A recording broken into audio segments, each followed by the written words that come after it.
Matt, it looks like you've had a frazzled day. I have had a frazzled day. What's going? Are you okay? First of all, are you okay? Mm-hmm. Okay. Yeah, it hasn't been a terribly frazzled day. It's more just been like, those days where you just, you're at, not that it's the beginning of a work week. It's a Wednesday, but We're right in the middle. Yeah, but where you've got Some would call it hump day. Yeah, that's true. Some do. I don't. But some do. Usually they're friends with people named Mike. But you can like see the leagues of work ahead of you. Do you know what I mean? Yeah. Like you can see the miles and miles and miles of work. That's kind of how it has been today. But I want to tell you about my new favorite toy. So my in-laws won on an auction site a pellet ice cube maker, and they gifted it to my wife and I. and it is awesome, man. I love it. What is a pellet ice cube? Is the brand name pellet, or is it describing a type of ice cube? It's not. I'm describing the shape. I know it's the wrong word. It's okay. No, do you know like the ice cubes you get at restaurants or fast food chains that you can eat like from an ice machine. Those. So I have an ice machine now. And you call them pellets. Shout out to my mother and father-in-law. I think that's great. What a lovely gift. They're pellet shaped. It seemed appropriate. Yeah, no, I think that works. That works. Even though it sounds gross. We'll move forward though. So that's made the frazzled day better. Just chomping down on those ice chips and just. That's right. That's right. But the important thing is that that's not what we're here to talk about. No, it's not. It's not what we're talking about. But rather Catholic education, something more important. Well, let's do this. Okay, let's just kind of let's speak to a couple of things that are happening here. Well, as a general rule, you and I don't get to do much in the way of current events, right? We typically are talking about a book. We're talking about somebody who's got a particular apostolic work that they do. We get to interview some super interesting people. And sometimes whatever it is that they're doing also has a current events component, or there's something that's pressing or happening very quickly around us. And that's very cool. We don't often get to do that, but that's because we usually have a guest. And today, as we sit down to record, we don't have a guest, which means we can talk about anything we want. There's a good always chance, a daunting task. Always daunting, but there's a good chance that as we record this, this episode will come out fairly quickly, right? This is not going to be it'll come out in about a week and a half. Yeah, we're not putting this in the can and letting it sit there for a while until we just need an episode. This is going to come out quickly. So that means that we can speak about some stuff that's somewhat current, but I think that's also an opportunity for us to acknowledge the things that we might not be ourselves especially current about, right? So current events, like we're not going to talk about the election or the various debates that have happened. No. Because that's not fun, and there's plenty of other people who talk about that. So if you want that kind of content, go somewhere else. We're not your men, right? No, we are also not. You would probably like to listen to Joe and Joe, but not us. They'll probably get political, but not us. Yeah, but not us. It's not our thing. There's also all kinds of crazy things happening right now in the Middle East, in between Israel and Iran, and it's kind of scary. And I think if we just pause for a second and acknowledge that we need to pray for that situation, and I'm also going to acknowledge that I don't have nearly enough information to say anything that's informative for other people. Yeah. And that's because I am not sufficiently well informed about those issues myself. So I'm just going to ask you to pray. And I think we can do that. That's a good thing, right? So let's leave that right there, that there's some prayer stuff. But then there is stuff that, Matthew, you and I have, I would say, a little bit more of an ability to speak to, because of our background as Catholic podcasters, me as a priest, you as a Catholic man, husband, father, and student yourself, also working towards that sweet Stubby MA in theology. And so that's not ever how they pitched it to me. I think that's the proper phrasing. When I went to orientation, Dr. Hahn got on the stage and said, "Do you want a sweet Stubby MA?" You know how like people list their degrees after their name? Yours is going to be Sprazza, sweet Stubby MA. And you have to spell out the words completely. And say, there's no acronym for that. Stubby, Stubey. I think that we should try and get that phrase worked into this episode 10 times today. So, in any case, what that means is that if there's current events that we are fairly capable of speaking to, it's going to have to do with Catholicism, with our faith, and with the beauty of living a life with Christ, right? And so I thought, well, I wonder what Matt and I could talk about that's kind of current. And so I'm thinking in two ways. First, on a local level for you and me here in the Diocese of Bridgeport. And I would also point people over to Bishop Frank's podcast, Let Me Be Frank, so they can hear more stuff about, for example, The One, this initiative to really rebuild and restore the sense of Catholic culture. But I'm just coming out of a meeting actually with the bishop and a bunch of other pastors about collaboration and the idea of collaborating together on ministry, in particular, the ministry of forming and educating people, especially the youth. And so here in my neck of the woods, in Fairfield, we're doing a collaborative effort on youth ministry, which is really exciting. We're trying to pool resources. Yeah, that is cool. We're trying to work together, and we're trying to get parishes to share what they have, but also like to see ourselves as a team working together, not as like just an individual parish doing our thing and you guys do your thing over there, and we never mix, we never do anything together. And it's been really fun. I actually got to spend a significant chunk of time yesterday meeting with priests in my deanery. So I was like on the road, just going parish to parish and visiting with these guys. And what I came away with, I was really hopeful about it and really grateful. And I'm grateful to these men for their openness and for the way that they approach things. But I came away from meeting with them with a real sense of like, we are in this together. And that doesn't always happen in parish life. That doesn't always happen in a diocese. And it has certainly not always been my experience that I feel like the pastors of neighboring parishes are kind of with me on certain ideas. And right now I feel very, very aligned with this. So I just want to tell you how I feel. That's my emotional state right now. I'm glad to hear it. I'm glad to hear that your emotional state is some might even say sweet. But sweet Stu BMA. Stu BMA. So my question for you is that how dioceses are supposed to, like, was that the original concept plan for a diocese? Because it seems to me that the spreading out, that the breaking apart of collaboration in a diocese would be a result of like modern infrastructures. It's a great Is that question. Fair? Yeah, I think so. Okay.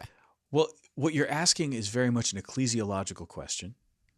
Yeah. And there are elements of that are also legal questions. So we'd have to consult maybe a canon lawyer to get us a little bit more insight. But as it happens, fair enough. I have a licentiate in dogmatic theology with a specialization in ecclesiology. So I'm kind of your guy for ecclesiological questions. Sorry, that's and the I worst. Almost have a sweet MA. So please stupid. Don't stop listening to us, dear listener. Okay, but yeah, this is terrible. That was like the worst sort of. It's not even a humble brag. It's just bragging. It's terrible. It's wrong. I shouldn't be doing that. And also, I don't have it yet. But you're working towards it, and there's something to be said. Yeah, okay. Yeah. So look, I think that if we've got this sense of the church, we're going to understand that there's two things happening simultaneously that are to be held always in tension. That is that the church is universal, spread throughout the entire world, and that there are certain elements then of the church and of church practice and of our life as a church that we share in common everywhere across the globe. There's no place that in the church we don't profess the creed, right? The church everywhere professes the same creed. But there are also, at the same time as we have this universal element, the church is local. The church is a local reality as well.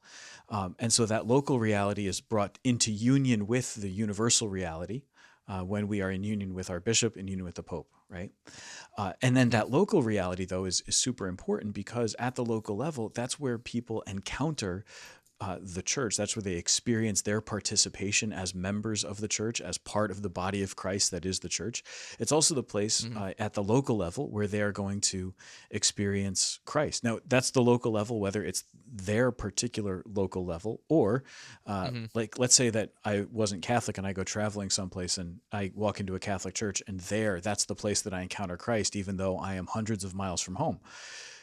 It was in a local church. It wasn't in the universal church, because the universal church has no specific place, but we have particular place. And this is where we get really, really into it, right? Parishes, I think the American idea of parishes is somewhat distinct from, not the American idea.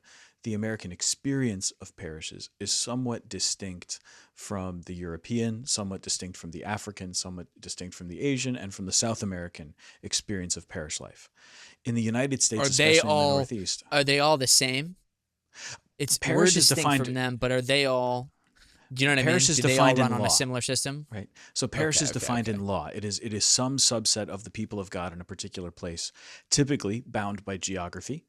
In some cases, there's what's called a personal parish, where by ethnicity or a personal choice, this parish has been designated for this particular group of people. So you belong to that parish by personal adherence, by personal choice, not by where you live. Whereas most parishes, like here in the Diocese of Bridgeport, as an example, are territorial parishes.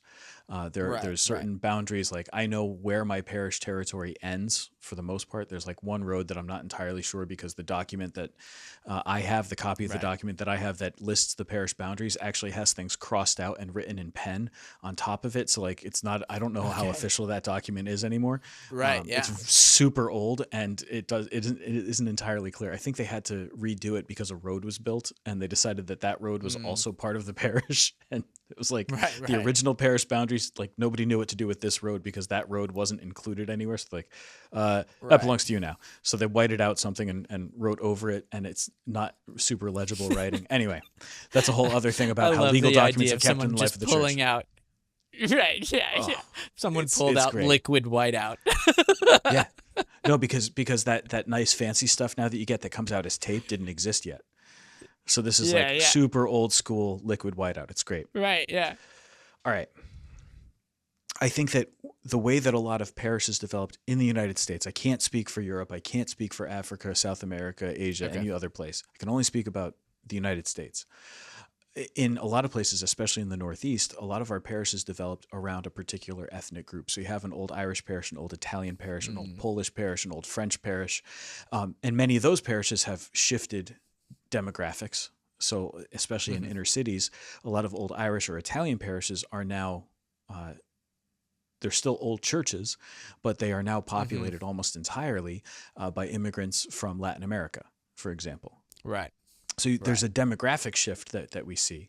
But that's not really the point. The idea is that a lot of these parishes that came into being, because they had a particular population, typically actually a particular immigrant group that they served, also took on a unique identity. And so there were certain things that they did that other places didn't do. Well, over time, as the melting pot effect of American society took hold, you'd have these people who no longer had the particular ministerial needs. Like, I don't need a priest who speaks Italian to hear my confession or something like that. You started to have a broader spectrum of the faithful. And you also had fewer people of one particular ethnicity, and now a more mixed, a more diverse parish body. But you still often had the attitude that this is what we do here, and so if you want this, you have to be here in this parish, and if you want it in another parish, you should belong to that parish instead. And what we're coming to realize is that some parishes are able to do certain things really, really well on their own. Some parishes can do all things really well on their own. And some parishes really struggle to do certain things, or in some cases, even all things really well. Right. The faithful who belong to those parishes have the right to belong to those parishes. There's nothing wrong with it. But what if we could share some of those ministries that are more common, that are more widespread, or where having somebody who is expert in this field might not be possible in every parish? And if you take the necessity, the importance of paying lay employees a living salary so they can actually live and work in the place where they where they are serving, Mm-hmm. we're going to find that it might be really burdensome for some parishes to pay that. Does that make sense? Right. Yeah, yeah. I mean, so I was actually going to ask, what's an example of some of these ministries, right? Like the Well, one I that would take pops into my head is that there would be a parish that's great with youth ministry. yeah. Well, youth ministry is You actually know. kind of the place to go. Now, I should be really careful. So before I go any further, let me say this is not exclusively a financial thing. There happen to be some financial Mm, benefits, but it's not primarily sure. about finance. In a town like Fairfield, for example, we have 2 public high schools. We also have um, a private Catholic school, high school for boys. And so what you're going to find here is that there are people who all live in the same town, but who go to maybe different schools. Hmm. But what if the Catholic young people in one town were brought together on a regular basis, regardless of what parish they belong to be reminded Hmm. that you're not the only Catholic? And so you could have 3 kids from 3 different parishes who have class together every day, who play on the same sports team every day. But to know Hmm. that they have brothers and sisters in the faith could be a great Hmm. gift, right? And so Yeah, to bring them certainly. together so that we can share this ministry. You could also have a parish where they don't have very many teenagers and another parish close by that has a whole lot. Well, Hmm. does a kid deserve less youth ministry simply because he's one of the younger members of his parish when Right. his girlfriend at the next parish over belongs to a parish that has tons of young people and she gets all the youth ministry? It Right. shouldn't be that way. Right. And so if we can also then work together and say, hey, we're all in this because we all have a vested interest in making sure every parish has a vested interest in making sure that our young people have access to things that are unique to them, that are helpful for them, that communicate the Hmm. faith to them in a way that they can receive it, right? So what a gift then for us to be able to do this.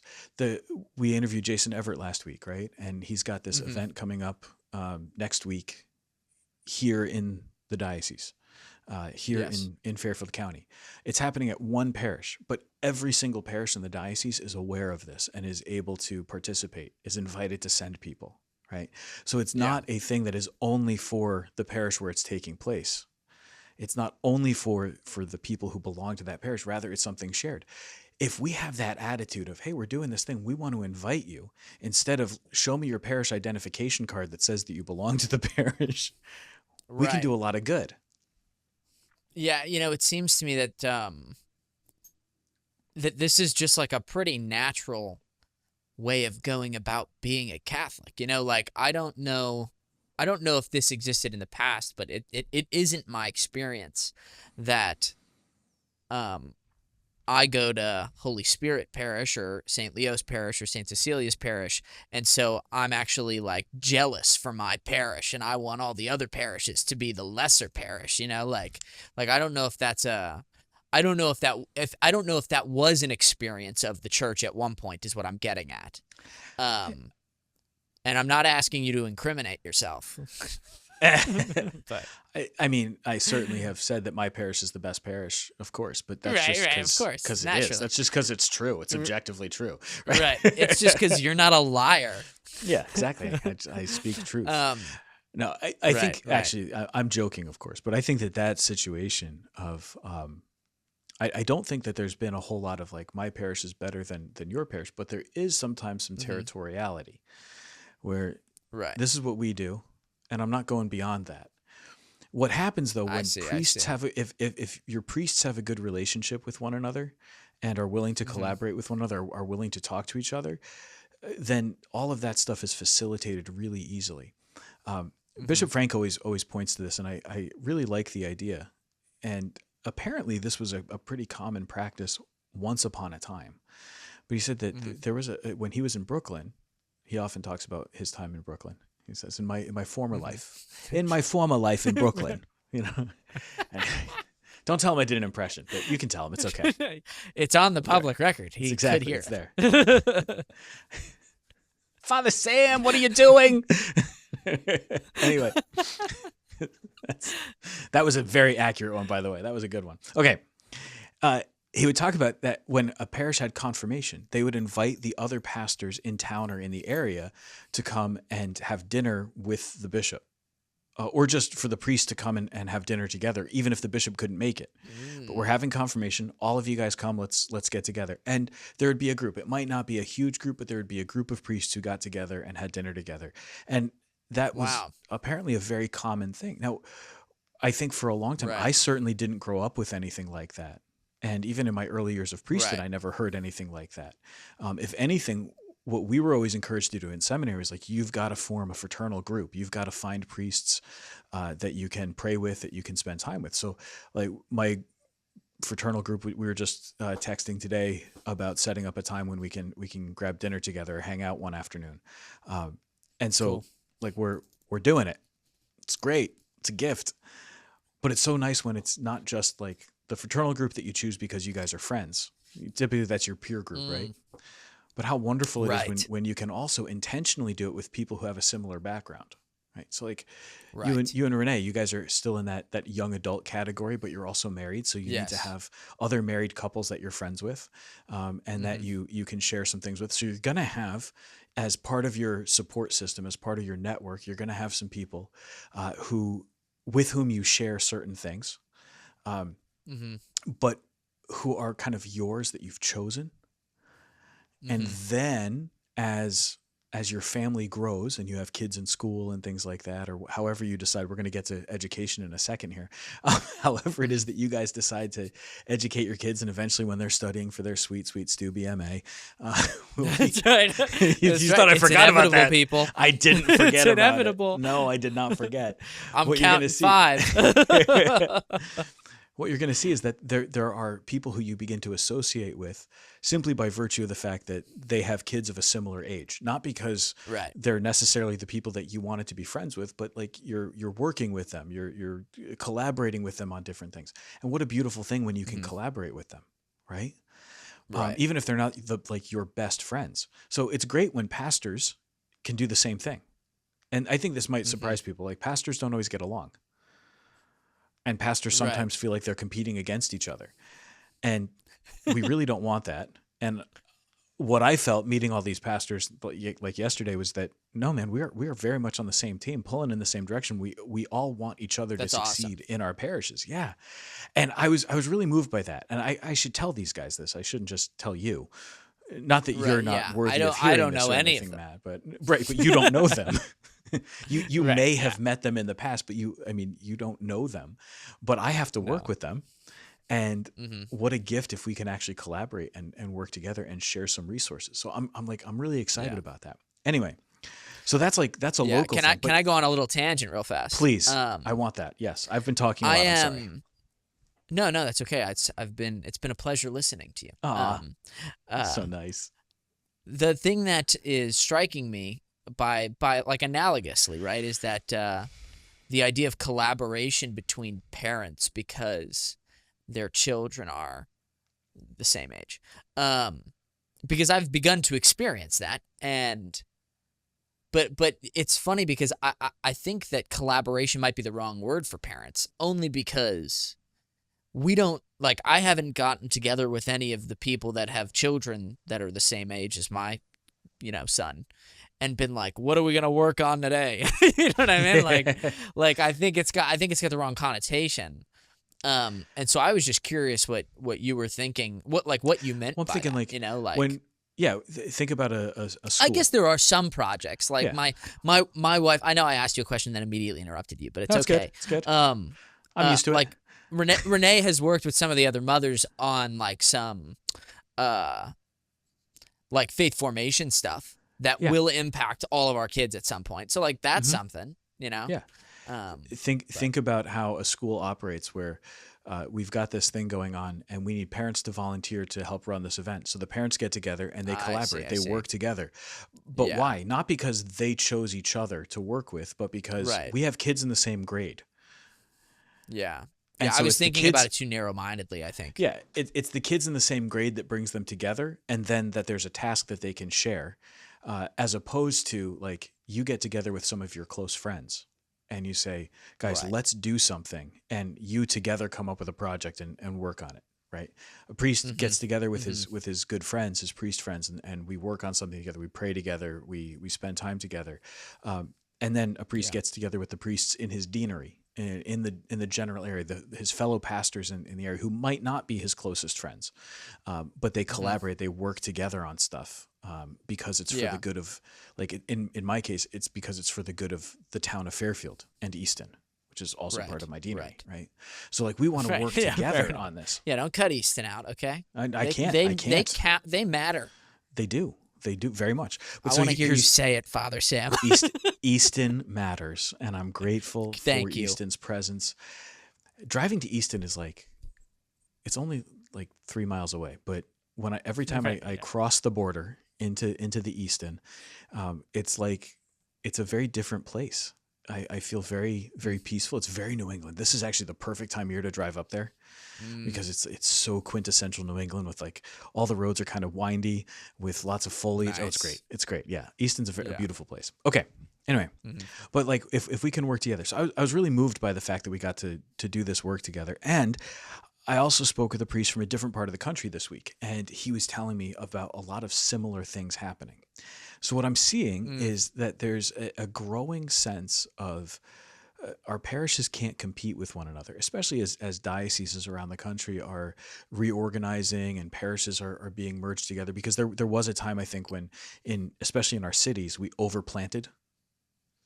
Like we just, Yes. like Yeah. there's, I mean, you got a different church on every city block, right? Like, I know a I'm priest. really thinking, especially within the context of New York City, but Well, yeah, I mean, but there's like a ton of I know a churches priest, for there. example, in a town, and he's not in the state of Connecticut, but he has two parishes, and from Hmm. the front steps of one parish, if you turn left, you can see the other parish, the front steps of the other parish, Right. and Right. so they are Yeah. literally within one block of each other, Right. and you go, Right. what? Why? Why didn't you put What them was the all in purpose one? of that? Yeah. Um, Yeah. so there's a way in which perhaps we overplanted and have more Right. parishes than are actually necessary, but there's also a Hmm. way in which we've sometimes been overly territorial. And in that being very territorial, we've said, like, this is my space, this is my little kingdom. And while it's true that a priest who is a pastor by office has certain responsibilities and rights, and is the people who live within his parish boundaries are his spiritual responsibility, it's all very true. Yeah. There can also be sometimes a little bit too strict of an approach to territory. And Right. therefore, that shuts us off to being willing to work with other people. But this happens in every business too. This is my department, and this is what we do in my department. We don't Right. work with your department, and we don't Yeah. have to interact with your department, except when we have to, at which point our communication structure is so broken that we can't actually work together. Right. So what do you think is the proper response to that overplanting? I mean, to an extent, it's kind of being forced right now, because it's like we overplanted and there aren't enough people to fill those churches. And Mhm. so churches are being in lots of dioceses. Not really in our diocese, but churches are being consolidated, parishes are being consolidated, churches are being consolidated into many parishes, or one parish. You know what I'm trying to say. Right. But there does seem to be, but I imagine that there's an element of dissatisfaction with that method among people, because Well, my church isn't my church anymore, right? But yeah. what's the proper recourse? Well, in a lot of ways, it doesn't matter what the particular plan is, and almost every diocese has come up with a different approach to this. It's a super Okay. interesting way that they do it. And each diocese, their approach, different elements, different things that work really well, some things that don't work really well. There's not one path alone. Mm-hmm. Some have gone, and again, the particular needs of each diocese are unique. The culture of the place that Right, you're in, right. the geography of the place that you're in. In some places, you're looking at Yeah. at a diocese that's far more spread out, or places where there's only one parish to a town. So closing a Mhm. parish or merging that parish with another parish, actually it can be somewhat devastating to that particular town. So there's a lot of Yeah. things there. And then, to say Yeah. nothing of the fact that every person has a unique attachment to the parish where they're from. There's Right. something special there, because that's Interesting. where you've been praying every Sunday. Yeah. That's where Yeah. you go to visit the Lord in the Blessed Sacrament. Like that's the church that you Right. stop Yeah. at. And Right. so This is the it could place be where I have intimate union with Jesus. yeah, you It's could go to like, a national shrine or some great basilica someplace in Europe and find that you're having a beautiful experience of God's presence. And that's wonderful. Nothing bad about mm, that at all. But it's not your mm, church. It's not your parish church. And so, as yeah. beautiful as the experience is, there's something powerful about coming home. Now, there's other Right. people who have no attachment at all to their particular parish church, but they do have an attachment to their parish. And this is the thing that's distinct. A parish is not a church building. A parish Mm-hmm. is the people of God in a particular place, a Mm-hmm. particular segment of the people of God in a geographical area. So understanding what a parish actually is, that it's people and it's not the building itself. That's why we call it a parish Mm-hmm. church, parish property. This is land that Right. belongs strictly to the I parish, see. but it's not the parish itself. The parish itself is the people who belong to it. And so any parish that is going through that question of do we have the critical mass, do we have the numbers to keep going, Mm-hmm. is gonna struggle a little bit with that. Yeah. Um, but this is the thing I have that's another question for you. go for it, go for it. I think that people have attachments to churches or parishes, but I would make the argument, and I'm open to you telling me I'm wrong. That people You're probably most wrong. frequently You're have. wrong again, Matthew. Yeah, man, that's sweet Stu BMA. It's not coming in handy here.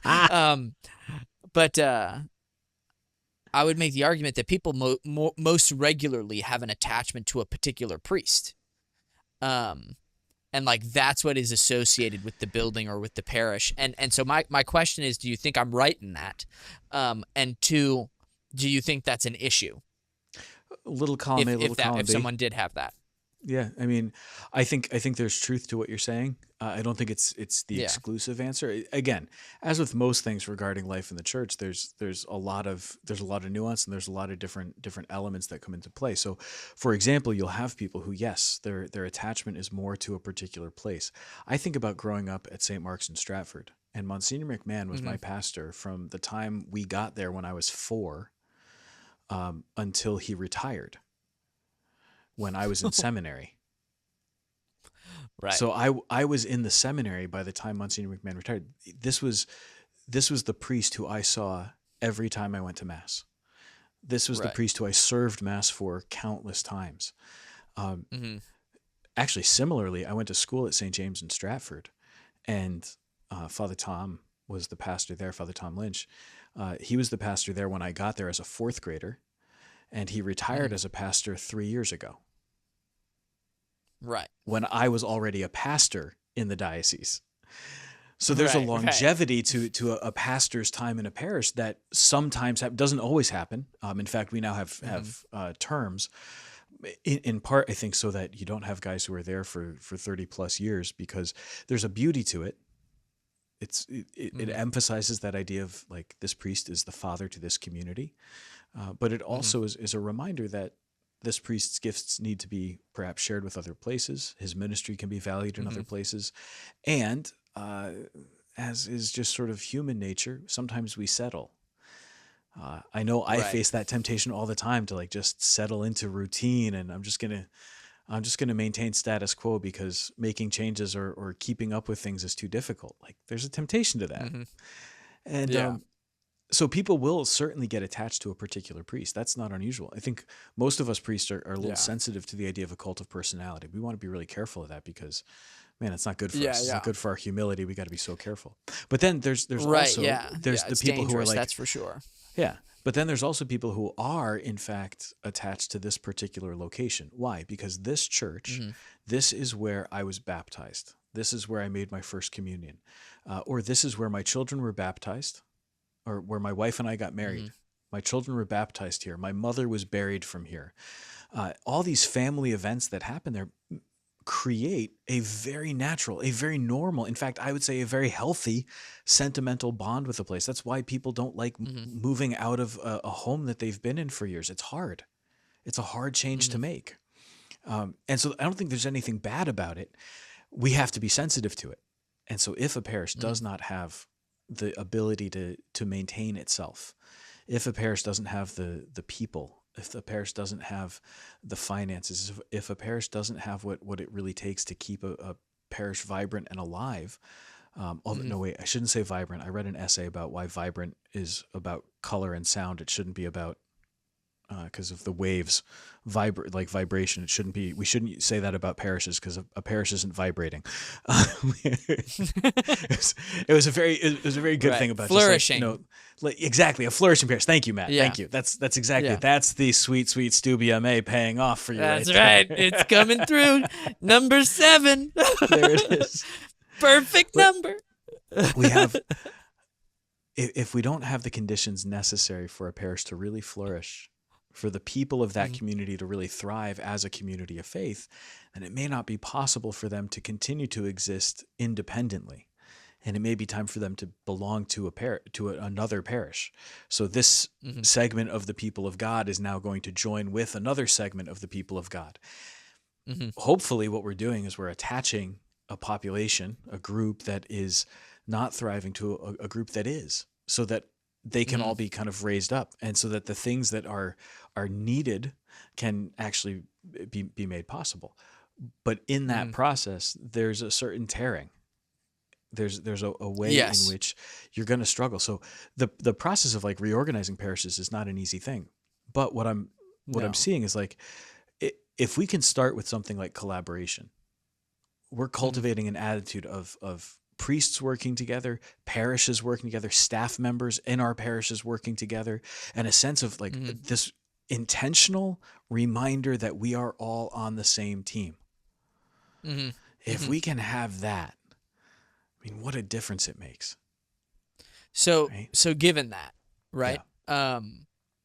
This feels like a nice place to transition into the conversation about Catholic schools and the news that has been released out of San Diego about parishes working with, or I guess intentionally not working with, homeschool co-ops, right? So what are your thoughts there? Well, okay. First, can you just describe the situation? I'll give a brief overview, and then I would refer you to the pillar for a fuller description. Though the story is still being reported as you and I are recording. All right, but in the Diocese of San Diego, California, a statement was, and this made national headlines because it's a question for, I think, a lot of places around the country, that Catholic homeschooling groups.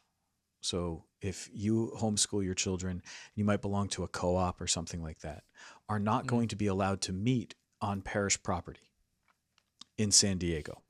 In San Diego, right? To be in the Diocese of San Diego.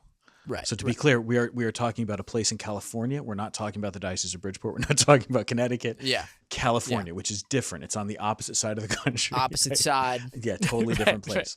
Right.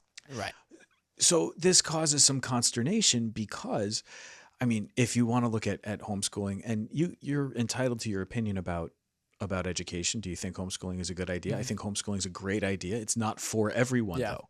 And so while I can say both that I support homeschooling and that I know that it's not for everyone, I think that it's important to just hold those realities. So homeschooling is good. It's not for everyone. A parish that is trying to support families that belong to that parish that are homeschooling, this is an interesting idea that that the parish is no longer permitted to do that by a diocesan directive. It's an interesting idea. It, on its face, so this is the hot take, it seems to kind of fly in the face of subsidiarity, that things that can be handled at the local level should be handled at the local level. And so I was kind of confused by this when I first heard about it. And it got me thinking. On the face, it also kind of feels like a slap in the face. You know? I mean, maybe that's to those families that homeschool. Yeah. Well, and there's I can also see this how reality. that would be misconstrued as, you know? Yeah, absolutely. There's also a reality. If you look at the CARA study that they do every year of the newly ordained priests or the priests who are about to be ordained, an increasing percentage every year come out of a homeschool background. They were Really? homeschooled for at least a part of their life, if not all the way through high school. Mm. At least a portion of their life was in a Catholic homeschooling situation, whether just at home or in a co-op sort of model. Right. And so it kind of makes you scratch your. Now, the San Diego wants to protect Catholic education, which I also fully support. Right. I'm a big Right. believer in Catholic schools. I really believe that Catholic Right. schools are one of the great gifts that we have that we ought to strengthen. And maybe this is a galvanizing cry to the Catholic schools to say we've got to get ourselves Right. in order. We've got to do good things. I don't know enough about what Catholic schools are like in Right. San Diego to say anything intelligent Exactly. there. Exactly. But it certainly does make me think about, and actually I was really grateful.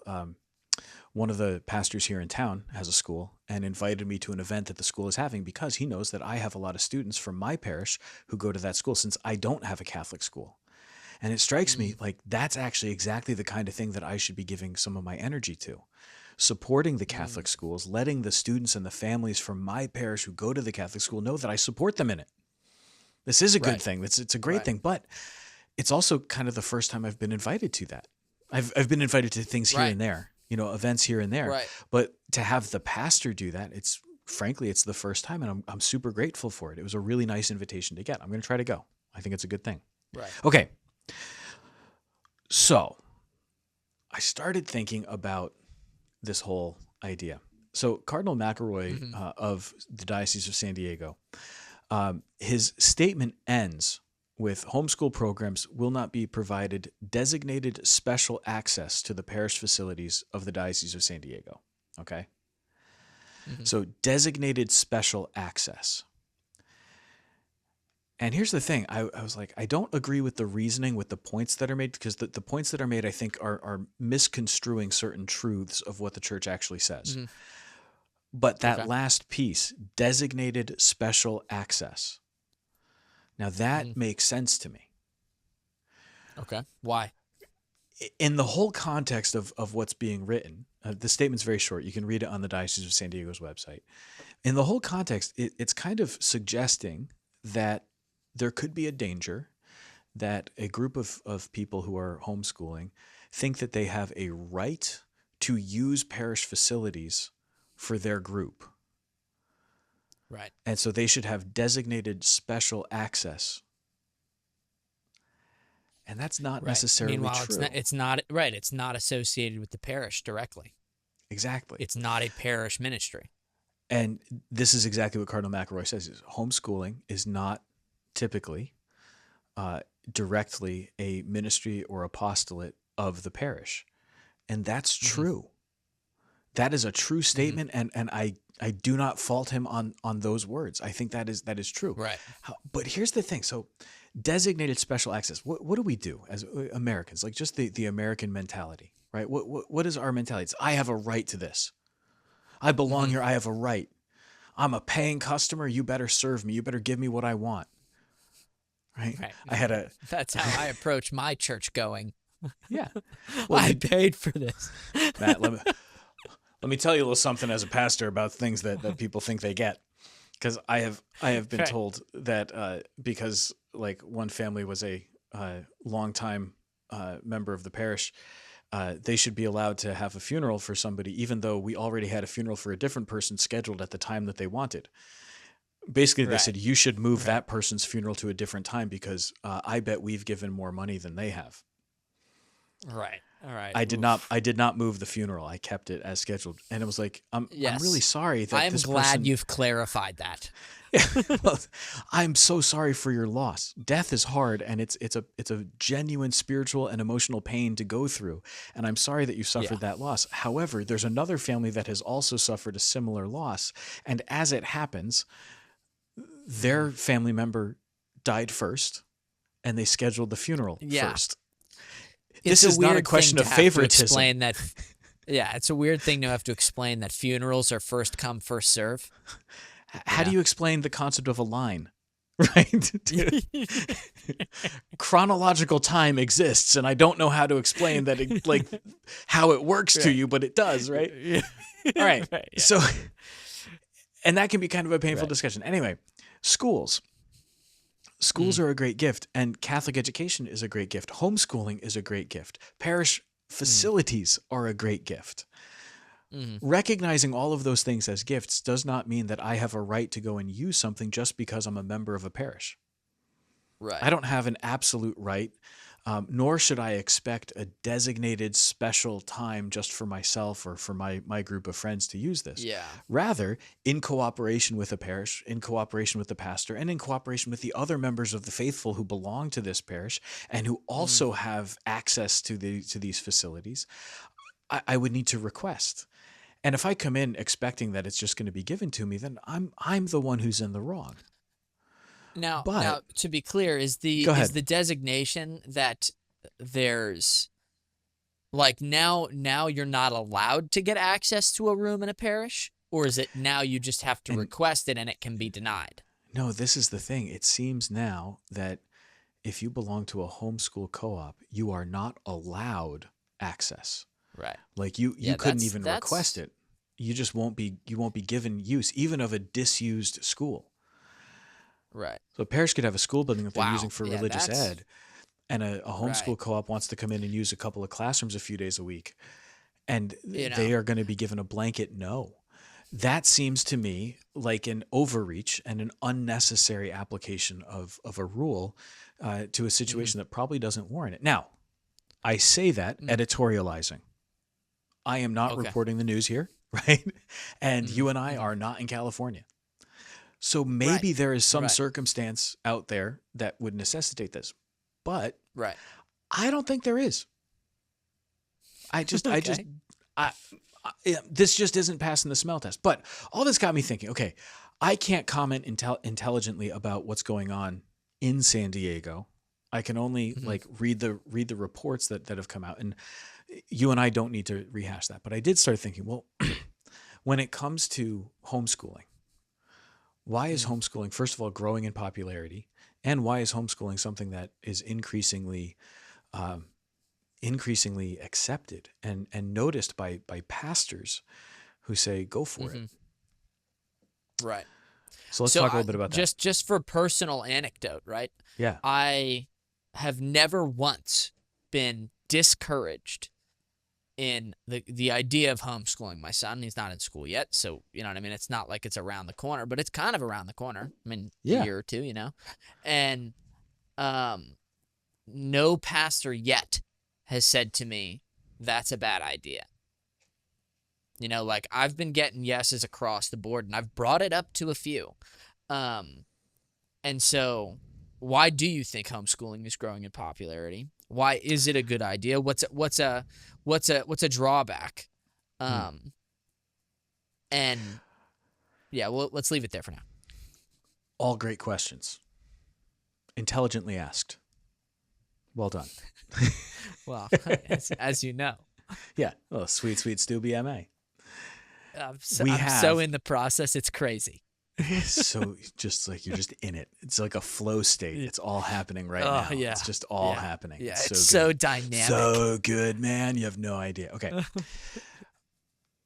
I think that homeschooling is good first and foremost Mhm. because parents are the first teachers of their children in everything, also in the Yeah. ways of faith. And parents can often be the best of teachers. Not always, but they can often be the Hmm. best teachers. I also Hmm. believe that parents have a natural right. And so when I say natural right, I mean this is not given to them by the government.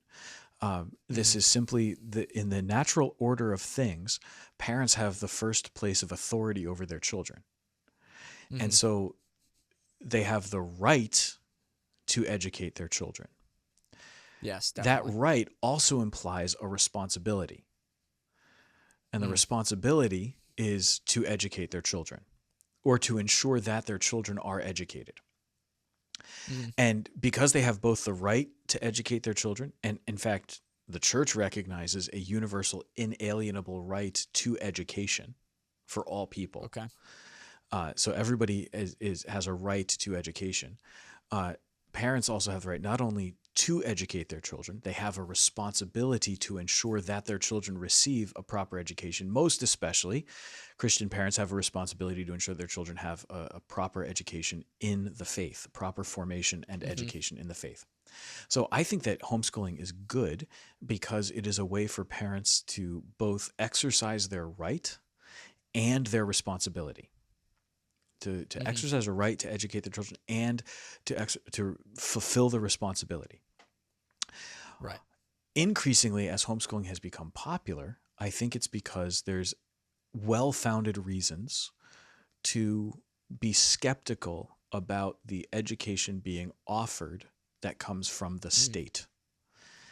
And I think there's good reason to be skeptical. There are some things that are being taught, that are being promoted, that are contrary to basic Catholic values. There are some things that are just kind of unusual. And so I think it's pretty clear there's an agenda that goes beyond, we want to teach children how to read and write and to reason. There's a further social engineering sort of agenda that's at play, and especially in a lot of public schools. It's happening in private schools too. I mean, let's not pretend. It's right. Well, that's what I was going to say, like, I want to make sure that we tread the line of charity and not gaslighting. And it's like, yeah, sure. Do you know what I mean? Like, seriously, like, because that's the line we're trying to tread here. And it's like, in San Diego, again, knowing that like I'm not on the ground, I don't have the personal experience. So the personal experience I'm speaking from is the observation of the church, either in my diocese, wherever I've traveled, or online. And online is dangerous, but those are the three places I'm coming from. Stay off the internet, man. Yeah. I'm actually getting my sweet CBMA online. But the point is that not exclusively, okay? But the point is that it's like all those things you said about homeschooling are true, and so it begs the question of like, what the heck? Why are you stopping people from doing from homeschooling at the parish? And I understand those. Logistical and like, I mean, maybe ecclesial or juridical reasons, like, and agree with them in the sense that I am a fan of ecclesiastical order. Like, I think that's so important and needs to be of high value in the church, so like I agree with you there, but at the same time it's like, let's be honest, like, we've all heard of Catholic schools flying a pride flag like that, like we've seen pictures of that online, and so it's like the homeschool, and the thing is, I'm making the assumption that the homeschooling going on is more in line with Catholic value as opposed to more out of step with Catholic value. And maybe I shouldn't make that assumption. Well, but also, most of the homeschooling Catholic communities I've met are more in line with Catholic value. Yeah. So as a general rule, that's going to be the case. There's a thing, all right, you'll find this on parish websites, all right? Sometimes a parish has a mission statement. And I think my parish has a mission statement. I don't know. I think that a mission statement... It's hilarious that not only do you not know the mission statement, you don't even know if you have a mission statement. Yeah. No, that's how out of touch I am with my own parish website, if you want the truth. I can't remember if it's still up there, whatever. But here's the thing. Mission statements in the Catholic Church are dumb. This is not me editorializing. I'm stating an objective fact, okay? It is objectively true that a mission statement for a parish is a stupid thing because there is only one mission that the church has, which is go therefore and make disciples of all nations, baptizing in the name of the Father and of the Son and of the Holy Spirit. That is the mission of Matthew the church. 28. That is the sole mission. Go and make disciples of all nations and baptize them in the name of the Father and of the Son and of the Holy Spirit. Everything else that we do is going to flow from trying to make disciples, from introducing people to a life following Jesus Christ. Everything else flows from that. If we're doing anything else, and if we've decided that something else is our priority over introducing people to a living relationship with Christ such that they become disciples, we are completely backwards, right? So a Catholic school, as an example, has an agenda. But the very fact that we say Catholic before we say school ought to tell you something about our agenda. Our agenda is in the context of providing education to make disciples. Right. This school exists for the purpose of making disciples who know how to read and write and do math and who know the sciences and who can use proper grammar, who can speak well, who are decent human beings and who are intelligent and capable of engaging in serious thought. But disciples, at the core, disciples. when a primarily. Catholic school, and this happens all the time, starts to think that we've got to please the world a little bit more, that we've got to do some things that are more societally acceptable, then we're going to find ourselves sometimes, we're going to find ourselves compromising our ideals as a Catholic school. And I say ours because I think everybody who is a Catholic has a connection to Catholic school, even if they don't themselves go to Catholic school or did not themselves attend a Catholic school. Like, we ought to have a concern for Catholic education. It's a good that the church can provide, and we've got to support it. So, like, our schools, even if I don't have a direct connection to one, I should still be concerned for, just as actually I should be concerned about the schools that are not Catholic schools in my area. Like, I should be concerned about what is being taught, because what's being taught is going to form the society in which my Catholic children, my parishioners, have to live, right? So I ought to have that concern for all right. All that's the education. Homeschooling, I think, is good because it allows parents to fulfill their responsibility to do this. But homeschooling is also good because it allows children to engage in a way that is comfortable for them, in a way that can be healthy for them. It allows kids to engage at their own pace. I know one family that homeschools, and they're able to move at a faster pace and take more time off. So the kids get more time for doing other things that are also really life-giving and really healthy and good for them, because they're able to move at such a pace, because you're not waiting for everybody else to catch up. And when they need more time to work on something, they're able to take more time to work on that. And when they need less time, they're able to move on more quickly. There's a beauty to that. And don't even get me started on the fact that you're just not supposed to sit in a seat for like over 30 minutes at a time. You're supposed to be able to get up and walk around. You taught me that when you were my student in high school, because you were constantly getting up, walking around, leaving your class, coming to my office to steal candy. Yeah, exactly. Man, you don't have to podcast with them too, man. Yeah. So there are pitfalls, though, to homeschooling. One can simply be that parents struggle to feel like they have an adequate grasp of the material that they need to teach. And so you might have people who are not really gifted in teaching a particular subject or in getting certain concepts across. And that can run into, you can run into problems with that if a parent isn't willing to acknowledge that reality and find the support that they need or the help that they need. Homeschooling can also, and like the stereotype with homeschooling is kids who don't have good social skills because they're not around other kids often enough. And that can be a reality too. We don't want that to be the reality, but it can be a reality. So it's just like keeping in mind. Although I do think that it's a more common reality now that like basically homeschooling parents have recognized that. Hence the birth of the homeschool co-op. Yeah. The homeschool co-op is parents coming together and saying, we all share this value of homeschooling, but we also know that there are certain things we can't teach. So we're going to get somebody who can teach our kids these things. And we want to give our kids a chance to hang out together, so they get some of that basic socialization.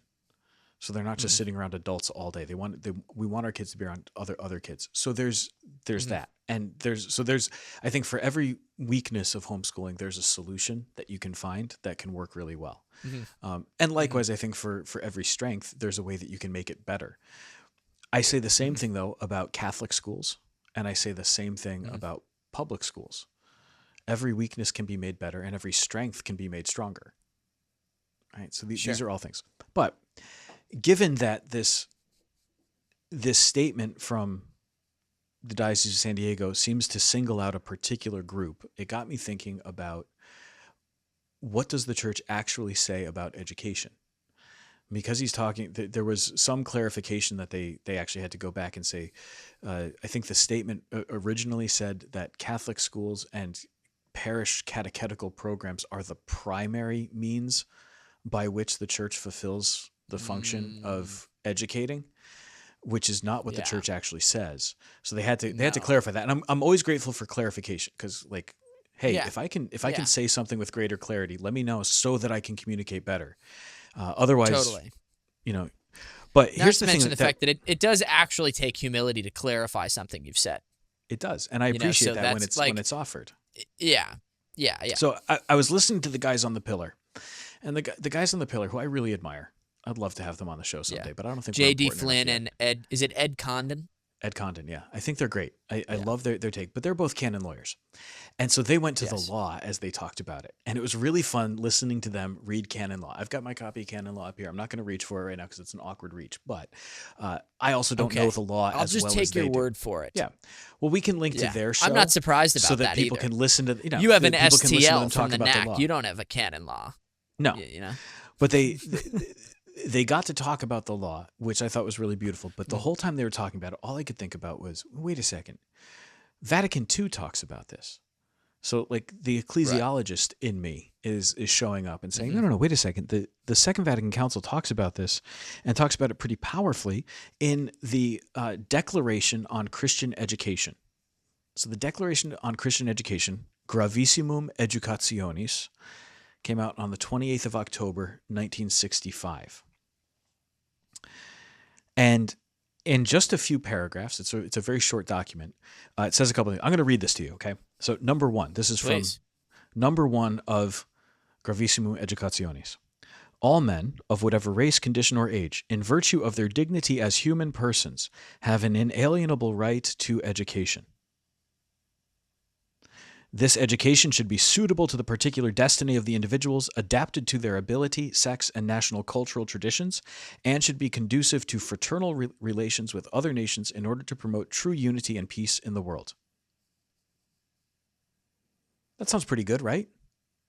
True education is directed towards the formation of the human person in view of his final end and the good of that society to which he belongs and in the duties of which he will, as an adult, have a share. What's the true end of the human person? It's union with God. So education always has to have that. Okay. All Christians, this is number two of Gravissimum Educationis. All Christians have a right to a Christian education. So very specifically to a Christian education. Such an education not only develops the maturity of the human person in the way we have described, but is especially directed toward ensuring that those who have been baptized, as they are gradually introduced to a knowledge of the mystery of salvation, become daily more appreciative of the gift of faith which they have received. All right. So first, there's an inalienable right to education. And for the Christian, those who are baptized, there is an absolute right to a Christian education. All right. Parents must therefore be recognized, this is number three, as being primarily and principally responsible for their education, that is, of their children. Right? The role of parents in education is of such importance that it is almost impossible to provide an adequate substitute. Now, Vatican II was not thinking about homeschooling. We should make that very clear. Homeschooling was not nearly the kind of phenomenon that it is now as a thing alongside or parallel to traditional schooling. The schooling model of like sending your children off to school, off to the parish school, off to a public school had become the norm pretty much everywhere. So homeschooling was still a very rare thing. And so they don't have in view here homeschooling, but that sounds an awful lot. Could they have been trying to recall it? Well, I don't know if it was ever. I don't know if it was ever a thing that people thought about as a thing. I think education was for so long. I mean, it would have been the province of the very wealthy, of the nobility, of the royalty, right? And to bring a tutor in or something. Yeah, to learn how to read might have been the basic skill that was given to people. But when education became more widespread, why? It was because there was somebody who was teaching a school in the neighborhood. And so I don't know that homeschooling was ever really a thing. But it's almost like this is saying, parents, like, your role is so important, it's almost impossible to provide an adequate substitute. Wow. Yeah, I mean, strong language, huh? I mean, the thing that it's... So the way I've always understood the church's teaching on this particular subject is because if the end goal of man is union with God, then the primary education is education in virtue. And the reason that a parent is, in my opinion, right, like so clearly disposed to being the educator of virtue as opposed to someone that they hand that responsibility off to is because, it should be that the parent has a much more intimate relationship with their child than a teacher does with a student, right? Like, and like to the point where if the teacher has a more intimate relationship with a student, that seems to be clearly very disintegrated, something that needs to be potentially worried about. You know what I mean? Like there's an issue there. Hmm. Um, and so, I mean, and maybe like again, right? Like but my point is that I never interpreted it as like, um, I am the one responsible for teaching my son addition. Right. It's Well, like so I am the one responsible for teaching my son humility. yeah. And it's like, So you're anticipating like the very next part of Gravissima Educatione. So right after okay, it all says right. that it's almost impossible to provide an adequate substitute for parents, it says the family is the principal school of the social virtues which are necessary to Oh, every there you go. society. Right. So yes, Yeah. it starts with the family. Then it says the task of imparting education belongs primarily to the family, but it requires the help of society as a whole. All right. So Mhm. this is where it's really interesting because very rarely in a document does the church speak to the whole world. The church first primarily speaks to Mhm. her own subjects, to Catholics, Mhm. about their Mhm. duties. But here the church says, this is Vatican II, right? It says, there are certain duties and rights vested in civil society inasmuch as it is its function to provide for the common good in temporal matters. And so what Gravissima Educationis calls for then is that the state has a responsibility to make education possible. And it's going to get into this Mhm. a little bit more later. But then education is a particular concern of the church, because it has the duty of proclaiming the way of salvation. And so the church is under an obligation to provide for its children an education by virtue of which their whole lives may be inspired by the Spirit of Christ. Uh, and so catechetical instruction is like the chief among those, and the Mhm. school is of outstanding importance in the church's role of providing education. So Catholic school is Mhm. immediately mentioned as something that's extremely important, um, Right. because of what it does. But then it comes back to parents. So after saying parents are irreplaceable, and then talking about how the state has this role and the church has this role of providing education, and that the school is in a special way the one of the privileged ways in which the church is able to impart catechetical instruction and overall education. We come back to parents. So the church like circles back to the parental theme because the parental theme is so important, and says parents again who have a primary and inalienable duty and right in regard to the education of their children should enjoy the fullest liberty in their choice of school. Mm. The public authority, therefore, the state, whose duty it is to protect and defend the liberty of its citizens, is bound, according to the principles of distributive justice, to ensure that public subsidies to schools are so allocated that parents are truly free to select schools for their children in accordance with their conscience. Wow. Did you hear that? Yeah. Wow. Vatican That's II. huge. Vatican II says that what we would now probably call vouchers Mhm. is something that the state has a moral obligation to provide. Wow. Isn't that cool? Whoa. Like, Yeah. this is the church speaking to the world and saying, this is a matter of justice. We Right. are asserting that this is the right of all people, and especially of parents. We're asserting it as a right of our own subjects, Catholics, but it's not something that we provide to them because this is a natural right. And so, Right. therefore, the state has to enable people to choose the schools to which they're going to send their children. Right. And here's the So. thing, if the reason that you can't choose to send your children to a Catholic school is because of money, then you don't have a Mhm. choice. Right. So we could do a whole episode Right. on why the Whoa. state needs to start providing Whoa. vouchers so that Catholics can send their children to Catholic school. Like we could do a whole Right. episode on that, and I don't know enough about the voucher issue, like from a legal Yeah. standpoint Yeah. or from Yeah. a legislative standpoint. But let me tell you something. Right. Vatican II says that this is something, and guess what? This would be a bipartisan issue. You could be a Catholic Democrat Yeah. or a Catholic Republican. You could be a Catholic Right. Independent. You could be whatever you want to be politically, and you should be able to Mhm. get behind this because the church is saying that this applies to everyone. Yeah. Like the way that education needs to be done is parents need to have the right to choose to send their kids to a particular place. Now, where it gets a little dicey, I think, in the United States is we've got charter schools as opposed to like a voucher that will pay for tuition. So we tend Mm-hmm. to, I think that's part of the problem. If we tie up vouchers with you get to choose to send your kids to Right. a charter school, which is essentially a state-funded public school, then we run into Mm-hmm. problems. Whereas if it's like a But it taxpayer who doesn't wants have to to send them, be. It doesn't have to be, strictly speaking, understood in this governmental mindset. You know what I mean? In the sense that like, um, and stop me if you want to just keep going. You know, but the with San Diego, right? yeah.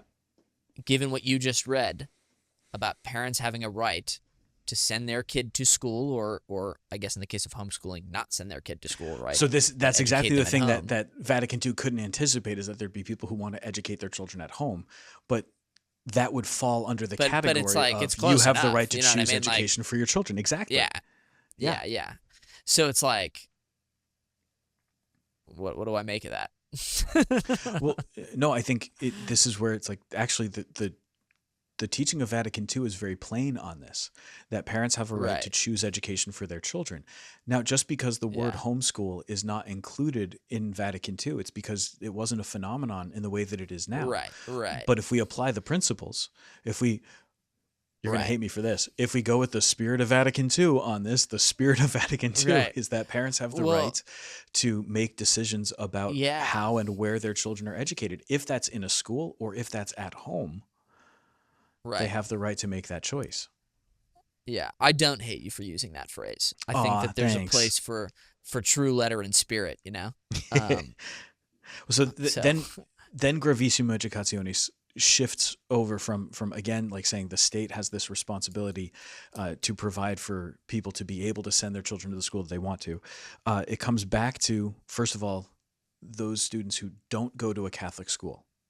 Now, this could apply again in our context today. As we read this, we could read that as children who go to a private, non-religious school, children who go mhm. to a charter school, children who go to a public school, children who are homeschooled, because a homeschool Mm.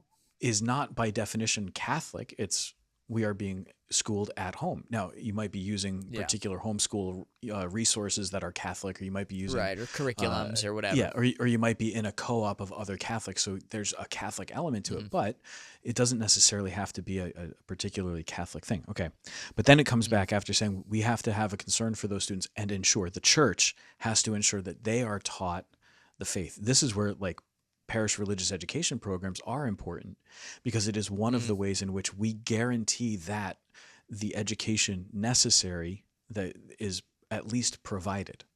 But we have to see it as an option, okay? And then we come back to parents are reminded of their grave obligation to make all necessary arrangements and even to insist that their children may be able to take advantage of these services, right? So what you have is like, again, the role of parents, but the obligation. Parents have to ensure their children are educated, but also that they're educated in the faith. Yeah. We come back to the church's role, and it says, the church's role is especially evident in Catholic schools.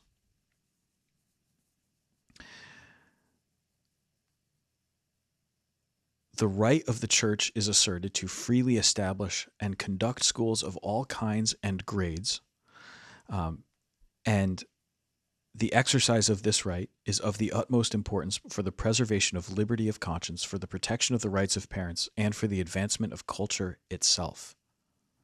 Isn't that cool? Mm-hmm. So Vatican II is saying, like, we have the right to establish schools. The state cannot tell us that we can't establish schools, that we can't have Catholic schools. Right. Again, though, so this is not to undermine Catholic schools, but families that are homeschooling still have an inalienable right to that education. Or maybe I shouldn't use the word inalienable. I Right. think And it's there. But in any case, parents have this indispensable role in choosing education for their children. And if the choice that they make is a Catholic school, wonderful. But if the choice that they make is homeschool, the church has a responsibility to support them and help them to educate their children in the faith. yeah. So I'm gonna go real far with something here, and I'm asking you to bring me back to the middle with it. Is it possible that underlying, I I guess, this particular instance in San Diego, right? Because I don't know of any other example. So, the way I'm looking at it, is kind of a form of clericalism, whereby Ooh. whereby the domestic church, that is families raising their children in the faith, aren't being recognized as church as they should be. Because and the reason I'm saying draw me back to the middle is because I'm also not under the impression, just to be very clear, I'm not under the impression that domestic church and parish community, right, are synonymous, or like that the teaching role of you as a pastor, right, having received holy orders, is equivalent to my teaching role as a father. Like, I realize there are differences there, and yet we're both called to be teachers in a sense, right? Mm-hmm. And obviously, right, you have an STL, and I only sort of have a sweet Stu BMA. BMA, right? And so, like, you are in a far better position to teach certain things. That's Right. for sure, And so, like, I realize there needs to be a balancing act, but I think, I don't know, maybe I'm onto something there. Yeah, it can be. Now, here's where the wrench comes in. Okay, because Gravissima Educationis, the Second Vatican Council's Constitution on Christian Education, or Declaration on Christian Education, whatever it is, also says, it's a declaration on Christian education. It also says this, and this is an interesting one. Catholic parents are reminded of their duty to send their children to Catholic schools wherever this is possible, to give Catholic schools all the support in their power, and to cooperate with them in their work for the good of their children. Now, the operative clause in this is wherever this is possible. But their duty to send their children to Catholic school. Now, wherever this is possible would first and foremost apply to, is there actually a Catholic school to which you can send your children? Like, physically, is there a school? If there is no Catholic school where it's possible for you to send your children because there is not one geographically in your area, then you are not obliged to do that. Yeah. Right? So the first level, is there actually a Catholic school? If no Catholic school exists, you don't have to send your kids to a Catholic school. But then the second level, can we send our kids there? If the cost of sending them there is so prohibitive that you can't, you're not obliged to do that. And that's always an important thing to remind people of, but the effort should be made. Like, what would it take? And this is where, again, go back to what Vatican II says earlier in saying that the state needs to provide even the financial resources so that people can choose to send their children to the school that they want to, right? So there's that. Right. But then there's also this other piece, wherever it's possible. What if, in good conscience, a family looks at the Catholic school in their area and says, this isn't the right fit for my children.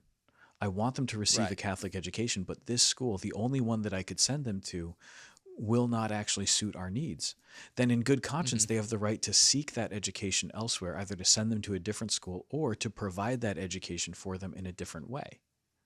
And this is where we come into basically what Gravissima Educationis finishes with. Besides going on to talk about Catholic universities and the importance of higher education, it talks about, again, that responsibility of pastors to work with families.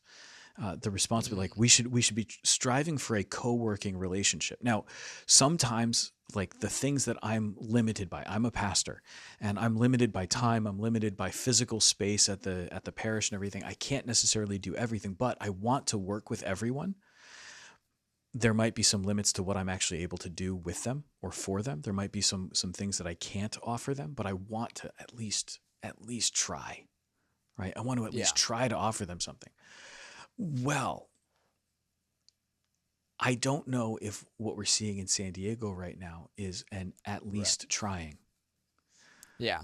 Right? Now, we also don't know what has occurred in right. We don't know what's preceded this, but yeah, and right. So we don't know the whole background, and by the time this comes out, there might be a development in the story. But here's the other piece of it. Come back to what the Cardinal's statement says. Homeschool programs will not be provided designated special access to parish facilities. And I think that's a really important thing.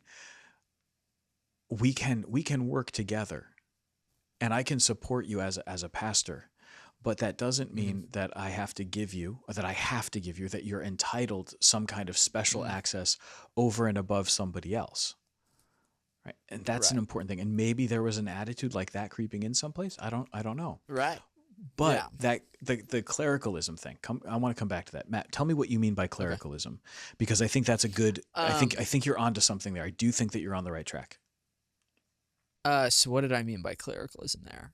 I guess I kind of saw it as like um, I think that it can have that word can be used as a way to diminish the role of the laity, and in the worst cases, it is accompanied by a sense of entitlement, or like superiority.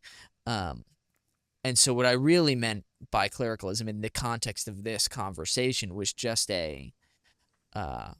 I think just like an element of like, that's my job, of wanting to play a role that you aren't necessarily supposed to play. Not you, I don't think you're doing it. I'm you not. don't live No. in San Diego. I don't. My parents did once. But you know what I mean? Once upon So a time.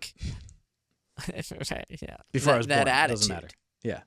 Right, I do, fair yeah. enough, fair enough. I think there's. Well, I suppose clericalism doesn't Or only like apply to the a clergy. holding up the pastor is more important Yeah. than Well, this is domestic church in where that situation. this is where clericalism does not only apply to clergy. There's lots of ways that clericalism becomes an attitude. Now, when applied to clergy, it means that the priest or the bishop or something is asserting some kind of a right or insisting on something, and that they are the only one who can be the arbiter of this, or that they deserve some sort of a special privilege. Clericalism, as a general rule, is not a good thing. But there's also some things that are not clericalism. If a priest says it is my job, in the absence of a deacon, to read the gospel, and a layperson can't do that, he's correct. Yes. That's not clericalism. That's the priest doing the thing that it's his job to do. And so there are certain situations where you go, no, that's not your job to do. It's not clericalism. It's me as a priest saying this is the thing that I am supposed to do. In like manner, I want to be able to do this. But there's also a certain way in which, again, coming back to that idea of collaboration we were talking about before, sometimes we're working together to inform one another about things. And so I might not always have the answer. I might not always be the one who's going to do this, but I do need to be ready to work with other people. There are times when, on the contrary, like I have to teach something. I don't know exactly what's being taught by saying homeschool co-ops cannot use, are prohibited from using parish facilities. I don't know exactly what that teaches. I don't know what positive good that accomplishes, and so in that way, this seems like an assertion of clericalism, just saying we're going to do this because we've decided that we know better, even though the church herself does not actually seem to teach that. Well, so I'm glad you put it in that context, because I think clericalism from the laity would look like expecting you to teach all the children because you're the priest. You know what I mean? And it's not my job, but it's like at the end of the day, either the pastor or the parents are the primary educators of the children. And it's like, well, the church says it's the parents, And so that call to collaboration is like, or to oppose a call to collaboration seems like a will to power move, Yeah. It's like, that's just how I'm interpreting it. Yeah. I saw something that I would describe as, maybe I'm wrong, but. No. I saw something that I would describe as reverse clericalism. So it was a layperson getting very angry about something that was happening, and getting angry at a priest about this. And the thing that they were angry about was a parent who was angry that, having signed their child up for religious education in the parish, their child was being taught that going to Sunday Mass is the way that you fulfill the commandment to keep holy the Sabbath, and that all Catholics have an obligation to go to Mass. And this parent was excoriating the pastor, saying, how dare you tell my child that we have to go to Mass? And it was just this really odd moment of, I brought my child to the Catholic Church and I asked the Catholic Church to tell my child what the Catholic Church teaches. And the Catholic Church taught what the Catholic Church teaches. And now I'm furious. Right. You're like, Wild. This It's doesn't make wild. any kind of logical sense. So there's Right. the reverse clericalism was this parent saying, I know better than you. You have Right. no idea. And actually, Right. what was actually happening was the church was respecting the parent's right to educate their child and fulfilling, because the church has a reciprocal responsibility, just as parents have a Totally. responsibility to ensure that their children are formed in the faith. So the church has a Right. responsibility to ensure that children are offered opportunities for formation. Yes. So the church fulfilling that responsibility is now being yelled at by the very person Yeah. who asked them to fulfill that responsibility. Right. Because And they've they're decided wrong that you for don't know doing that. Of course, yeah, but They're that's wrong for doing how that. clericalism works, right? Clericalism, when it Right. rears its head that way, whether it's a priest on the one hand doing it or a lay person, it doesn't really matter. Clericalism gets in the way because it Yeah. prevents collaboration. Ultimately, Right. I think if we could speak about clericalism that way, we too easily, especially right now in the church, we talk about clericalism being like if a priest wears a cassock, he's clericalist. Because he's Right. wearing a particular type It's of clothing. That's so shallow. It's just so shallow Yeah, and it's- stupid. It doesn't make any sense. I'm wearing a cassock right now, Right. and I'm not being a clericalist. I'm just telling you all that you're wrong. No, Right. But yeah, but I know what you mean. It's like you're missing you're missing the point. Right. Like that's not what What- it is, you know? what we're actually in for, and actually, this is the whole. If you want to get into like the spirit of Vatican II, the real spirit of Vatican II is about communion. It's about coming together. It's about Right. that working together, regardless of what our particular vocation is. So clergy, laity, Right. all The together. universal call to religious. holiness. Yeah. So whatever your state in life is, we are working together as the body of Christ, as Totally. the church towards this goal. And I think Totally. we hurt ourselves as a church when we make unforced errors. We hurt ourselves as a church when, what if maybe this whole thing is just a question of insurance liability? If it's a question of Right. insurance liability, let's just call it that. We are struggling with Right. our insurance company right now to provide a safe way for us to do this, or to not like put Right. ourselves in serious debt paying insurance liability protection. So we can't do this right now. Hey, I'd be Yeah. very satisfied with that because it's a totally different argument. Totally. But to say that, I mean, and Like- that there's a beauty of transparency there too, right? It's like, because if that's the case, then a lot of this conversation can't be applied to what's going on in San Diego. Although I do think that this conversation has been a fun, this has felt like a fun investigative essay. yeah. That we- Well, so like point You know, number but 3 of the San Diego policy, all right, of what underlies it is that all students within the parish should participate in the same program of faith formation together as a sign of the integrity of the community of faith. I don't think there is anything in the church's teaching that suggests that particular interpretation. I see the value, right? Like as a sign that we're all in this together, we all do the same thing. I get it. But that's not actually what the church teaches. That's not the sacramental law of Right. the church, for example. Like who has a right to the sacraments? The baptized who are suitably prepared and properly disposed. Right. That's who has a right to the sacraments. Mhm. Not the people who have participated in a common program as a symbol of unity. Right. Yeah. I mean, So, it's In other words, like when we start doing things that the church does not actually say, it opens us up to a lot of criticism. And I think that's why this story isn't over. I think that's why there's room for criticism, but I also think it's why it's really important to know your sources. Like go back to Vatican II, go back to the code, like know the law, know what the church actually teaches, because this stuff, it's actually beautiful. It's good. yeah. And there's I mean- room for a lot of working together.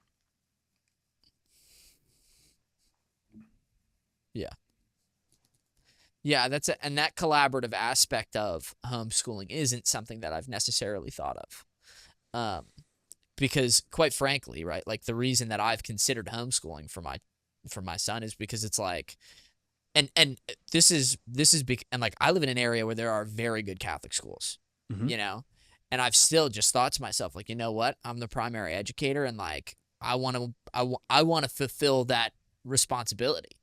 Like I think it's good if you can collaborate, like you said, but there's something special in being the one who gets to do the thing that you were, like, quite literally, like, if marriage and fatherhood is my vocation, it's like God made me for this. You know? And it's like, and I want to do that. You know? So anyway, I know that was a little off topic, but that's okay. No, but I think there's something to that, right?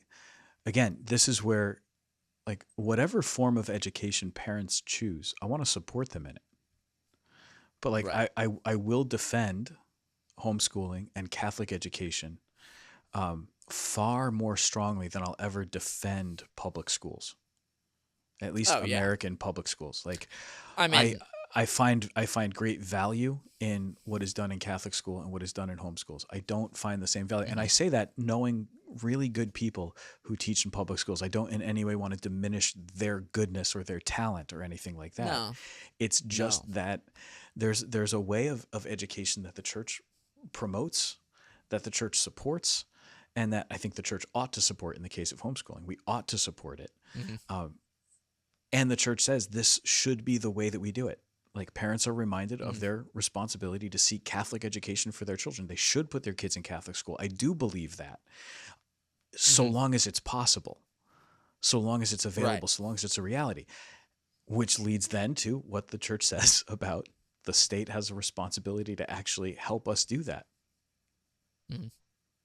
Because education is ultimately for the common good, and therefore education in whatever form it takes is both an interest of the church and of the state.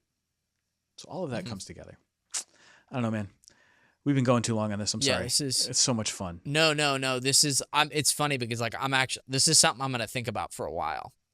Boom. Something I'm going to think about for a while. Making you think. Even if I'm the only one who got something out of it. And you probably are.